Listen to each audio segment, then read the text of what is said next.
Je crois vous l'avoir déjà dit à plusieurs reprises, dans ce conflit en Palestine, euh, il n'y a que des tarés. En Palestine et autour, évidemment. Le Hamas, ce sont des tarés.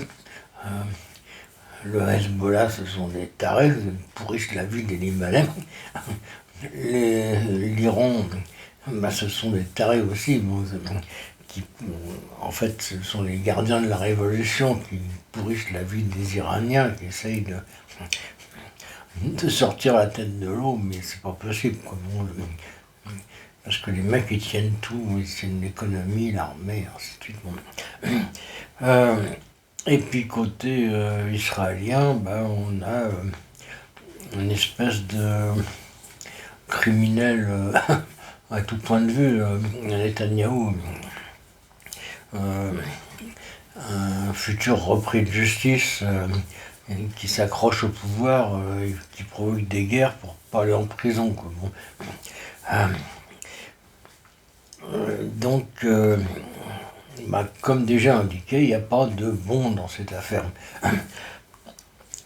Par contre, il y a un massacre en cours qui est assez impressionnant.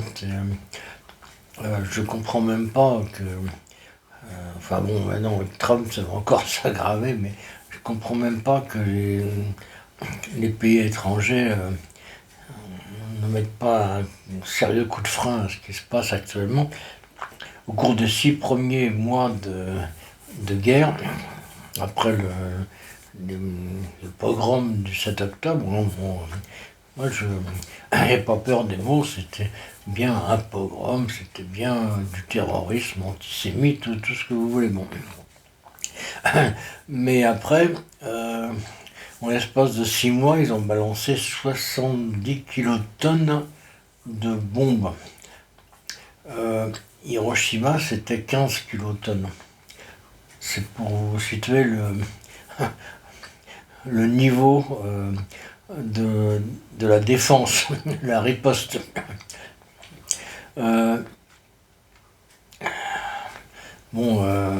Les abrutis du Hamas avaient tué, je sais pas, 1200 personnes.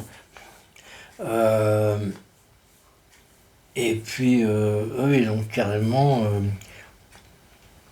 tout détruit sur tout le territoire de Gaza.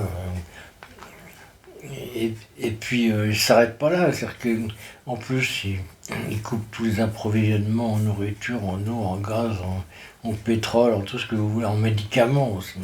Alors qu'il y a quand même plus de 150 000 blessés graves.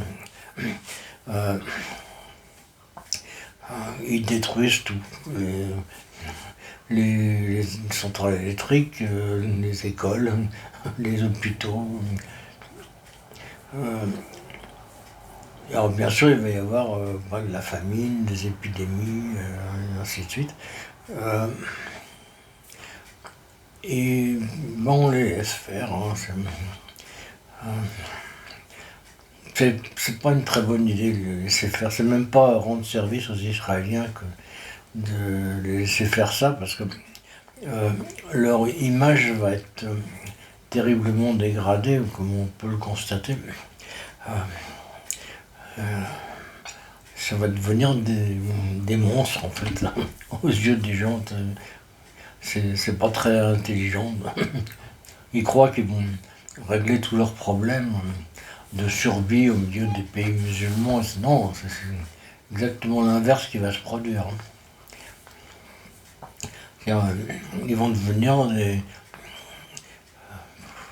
des cibles légitimes, en fait. Alors que, bon, après la guerre,